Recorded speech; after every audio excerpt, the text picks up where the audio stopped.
नमस्ते दोस्तों, आज हम बात करेंगे संयुक्त परिवार में बहू के झगड़े बनी हुई सत्य कहानी। 40 साल की सुनीता ने अपनी नई समसमाती किशन की स्लेब पर अपनी हथेलियों को टिका दिया और एक गहरी थकी हुई सांस ली। खिड़की के बाहर नोएडा की उसी इमारतों का जंगल था और नीचे पार्क में खेलते बच्चे का शोर उस तक पहुंचने से पहले ही दम तोड़ रहा था। उसका अपना 16 साल का बेटा आयुष अपने कमरे में कैद था, कानों में हेडफोन और दुनिया से बेखबर। सुनीता के मन में एक हुक सी उठी, यही वही अपनी जिंदगी थी जिसे अपने उसने मेरठ के उस बड़े कोलाहल से भरे आंगन में अपनी जेठानी और देवरानी के बीच बैठकर बुने थे। उसे आज वह सब कुछ एक धुंधले सपने जैसा लग रहा था, एक ऐसा सपना जिसे उसने अपनी जिद से हकीकत बनाया था और अब वही हकीकत उसे कांट की तरह चुभ रही थी। एक साल पहले की तक सुनीता की दुनिया बिल्कुल अलग थी। मेरठ का वह 2 मंजिला घर जो उसके ससुर के बनाया था हमेशा लोगों से भरा रहता था। सुनीता, उसके पति राकेश, उसका बेटा आयुष, जेठानी मीना भाभी, उनके 2 बच्चे और देवरानी कोमल और उनका एक बेटा, सब एक ही छत के नीचे रहते थे। घर में सास ससुर की हुकूमत चलती थी, लेकिन उस हुकूमत में एक अनुशासन और ढेर सारा प्यार था। सुबह की शुरुआत चाय के बड़े से पतीले से होती, जिस रमाजी सास चढ़ाती और फिर तीनों बहू रसोई में जुट जाती। हंसी मजाक, एक दूसरे की टांग खिंचाई और कभी कभी छोटी मोटी शिकायतों के बीच कब नाश्ते के पराठे और सबके टिफिन तैयार हो जाते पता ही नहीं चलता था। उस घर में जीवन एक नदी की तरह था, हमेशा होता हुआ, हमेशा जीवित। बच्चों की किलकिलारियों, बड़ों की बातें, मेहमानों का आना जाना। सुनीता को कभी अकेलेपन का एहसास नहीं हुआ। बच्चे अपने दादा दादी के लाडले थे, सासा सासी के दुलारे थे और भाई बहने के साथ खिलकर लड़ाई कर बड़े हो रहे थे। उन्हें कभी इस बात की चिंता नहीं करनी पड़ी कि अगर वे ऑफिस से लेट हो गए तो बच्चे का क्या होगा। कोई न कोई हमेशा उनकी देखभाल के लिए मौजूद रहता था। आर्थिक रूप से भी सब कुछ बैठा हुआ था। घर के खर्च, बच्चे की पढ़ाई, तीज त्योहार सब मिलकर बैठाया जाता था, जिसमें किसी एक पर बोझ नहीं पड़ता था। लेकिन सुनीता को इस साझा जीवन में अपना स्पेस नहीं मिलता था। उसे लगता था कि उसकी अपनी कोई पहचान नहीं है। वह सिर्फ राकेश की पत्नी, आयुष की माँ, मीना की देवरानी और कोमल की जेठानी बनकर रह गई है। उसकी हर छोटी बड़ी बात पर कोई न कोई राय देने वाला होता था। अगर वह कभी अपनी पसंद की साड़ी पहनती तो सास वह देती, बहू यह रंग तुम पर नहीं खिलता, होख वाली पहनती।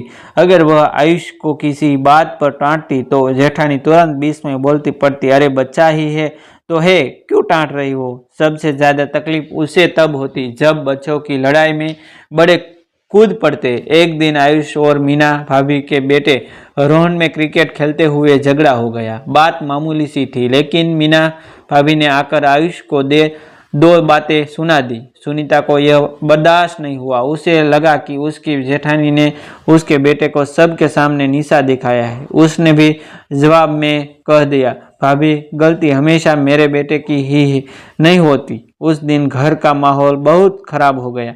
सुनीता ने इस छोटी सी बात को अपने अहंकार का मुद्दा बना लिया। उसे लगा कि इस घर में उसके बच्चे और उसके मान सम्मान की कोई कीमत नहीं है। रात में उसने राकेश से कहा, मैं अब और नहीं रह सकती यहाँ। मुझे अपना घर चाहिए जहाँ मेरे बच्चे और मेरे फैसलों का सम्मान हो, जहाँ कोई हमें यह न बताए कि हमें कैसे जीना है। राकेश ने उसे बहुत समझाया, लेकिन सुनीता की जिद के आगे उसकी एक न चली। वह उस आज़ादी और आत्मसम्मान के लिए तड़प रही थी जो उसे लगता था कि सिर्फ एक अलग घर में ही मिल सकती है। आखिरकार भारी मन से परिवार की इच्छा के विरुद्ध वे नोएडा के इस फ्लैट में आ गए। शुरुआती दिन सपनों जैसे थे। सुनीता अपनी मर्जी की मालिक थी। वह सुबह 9 बजे उठती, अपनी पसंद का नाश्ता बनाती और घर को अपनी कलात्मकता से सजाती। कोई टोकने वाला नहीं था, कोई दखल देने वाला नहीं था। राकेश भी खुश था, ऑफिस से आकर उसे शांति मिलती थी। दोनों साथ बैठकर अपनी पसंद की फिल्में देखते। यह सब कुछ वैसा ही था जैसे उन्होंने सोचा था, मगर यह सपना का महल बहुत जल्द कस की तरह सटने लगा। जिस शांति को वे सुकून समझ रहे थे वह अब एक भयानक सन्नाटे में बदल गई थी। घर काटने को दौड़ता था। सुनीता दिन भर अकेली रहती। सुबह राकेश और आयुष के आने के बाद वह घर के कामों में खुद को व्यस्त रखने की कोशिश करती, लेकिन खालीपन उसका पीछा नहीं छोड़ता था। उसे वह दोपहर याद आती जब वह अपनी जेठानी और देवरानी के साथ बैठकर आचार बनाती थी, यह स्वेटर बनाती थी, वह हंसी, वह गपशप, सब कुछ खो गया था। आयुष पर इसका सबसे बुरा असर पड़ा। अपने भाई बहनों से बिछड़कर वह गुमसुम रहने लगा था। वह घंटों अपने कमरे में बंद रहता, वीडियो गेम खेलता या दोस्तों से ऑनलाइन चैट करता। उसकी आंखों की चमक खो गई थी। वह छोटी छोटी बातें पर चिढ़ाने लगा था। सुनीता ने महसूस किया कि उसने अपने बेटे से उसका बचपन छीन लिया है। और फिर वह रात आई जिसने सुनीता के अहंकार को सुनना शुरू कर दिया। राकेश ऑफिस के काम से 3 दिन के लिए मुंबई गया हुआ था। उस दिन शाम से ही सुनीता की तबीयत ठीक नहीं लग रही थी। सिर में तेज दर्द और बदन में हरारत थी। उसने सोचा थोड़ी देर आराम करोगी तो ठीक हो जाएगा, लेकिन रात होते होते उसकी हालत बिगड़ गई। तेज बुखार के साथ उसके कंपी छूटने लगी। शरीर में इतनी कमजोरी थी कि बिस्तर से उठाना भी महमूल हो रहा था। आयुष अपने कमरे में सो रहा था। सुनीता ने हिम्मत करके उसे आवाज़ देने की कोशिश की, लेकिन गले से आवाज़ ही नहीं निकली। वह उस बड़े से ठंडे फ्लैट में बिल्कुल अकेली थी। उसे याद आया मेरठ वाले घर में जब भी वह बीमार पड़ती थी तो माजी सास रात भर उसके सिर पर ठंडे पानी की पटिया रखती थी। मीना भाभी गर्म सूप बनाकर पिलाती थी और कोमल उसके पैरों में तेल मल देती थी। और आज यहाँ एक गिलास पानी देने वाला भी कोई नहीं था। उसका शरीर दर्द से टूट रहा था और दिल अकेलेपन और बेबसी से आंखों से आंसू बह रहे थे। वह अपनी जिद पर, अपने अहंकार पर रो रही थी। उसे बच्चों की वह लड़ाई याद आ गई जिसे उसने अपनी शान का सवाल बना लिया था। उसे सास की वो छोटी छोटी टोक टाँक याद आ गई जिस वह अपनी आज़ादी पर हमला समझती थी। आज उसे एहसास हो रहा था कि वह सब बातें कितनी खोखली थी और उनके पीछे छिपा प्यार और अपनापन कितना गहरा था। उसे समझ आया कि संयुक्त परिवार में थोड़ी निजाता की कमी हो सकती है, लेकिन बदले में जो भावनात्मक और शारीरिक सुरक्षा मिलती है न, वह अनमोल है। रात भर वह रोती रही, अपनी गलतियों पर पछताती रही। सुबह जब थोड़ी हिम्मत आई तो उसने कांपते हाथों से अपनी सास को फ़ोन किया। फ़ोन उठाते ही रमा जी की चिंतित आवाज़ आई, सुनीता तू ठीक तो है न? तेरी आवाज़ ऐसी क्यों लग रही है? बस इतना सुनता था कि सुनीता का बांध टूट गया। वह एक बच्ची की तरह फूट फूट कर रो पड़ी। उसने हिचकियों के बीच अपनी बुरी हालत बताई। रमा जी ने उसे ढांढ से बधाते हुए कहा, पगली रोती क्यों है? पहले बताए होते, मैं और तेरे बाबूजी अभी पहली बस पकड़ कर आ रहे हैं। तू हिम्मत रख, हम आ रहे हैं। 4 घंटे बाद जब दरवाजे की घंटी बजी तो सुनीता ने लखड़ाते हुए दरवाज़ा खोला। सामने में माँ और बाबूजी को देखकर वह उनके पैरों में गिर पड़ी। रमा जी ने उसे उठाकर सीने से लगा लिया। उस आलिंगन में जो सुकून और सुरक्षा थी वह सुनीता ने महीनों बाद महसूस की थी। माँ के आते ही घर का नक्शा बदल गया। उन्होंने तुरंत काढ़ा बनाया, डॉक्टर को फ़ोन करके घर बुलाया और आयुष को समझाया। सुनीता को लगा जैसे उसके सिर के एक बहुत बड़ा बोझ उतर गया। 2 दिन में वह काफ़ी बेहतर महसूस करने लगी। उस शाम जब सब साथ बैठे थे तो सुनीता ने हाथ जोड़कर अपने सास ससुर से कहा, मुझे माफ़ कर दीजिए माँ जी, बाबूजी, मैं अपनी जिद और अहंकार में इतनी अंधी हो गई थी कि अपने ही परिवार की कीमत नहीं समझ पाई। मैंने जिस आज़ादी के लिए यह घर छोड़ा था उसने मुझे सिवाय अकेलेपन और दर्द के बीच नहीं दिया। उसके ससुर ने उसके सिर पर हाथ फेरते हुए कहा, गलतियों जिससे किससे नहीं होती बेटी, पर असली बड़पन उसे ना कर कभी भरा भरा नहीं करता। परिवार ही हमारी जड़ है। अब और देर मत करो, अपना सामान बांधो और घर चलो। वो आंगन तुम्हारा बिना सुना है। सुनीता ने रोते हुए हामी में सिर हिला दिया। उसने कहा कि वो जल्दी यहाँ से फ्लैट खाली करके वापस मेरठ लौट जाएंगे। सदियों की एक हल्की धूप वाला रविवार था। राकेश ने जब अपनी गाड़ी मेरठ वाले घर के बड़े से लेह के गेट पे सामने रोकी तो सुनीता का दिल जोरों से धड़क रहा था। वह वही गेट था जिसे उसने 1 साल पहले अपने अभिमान और गुस्से में पार किया था। आज वह एक हारी हुई योद्धा की तरह वापस लौट रही थी, लेकिन उसके मन में हार की शम नहीं बल्कि अपने घर लौटने की एक गहरी तड़प थी। जैसे ही राकेश ने हॉर्न बजाए, घर का मुख्य दरवाजा खुला और सामने मीना भाभी दिखाई दी।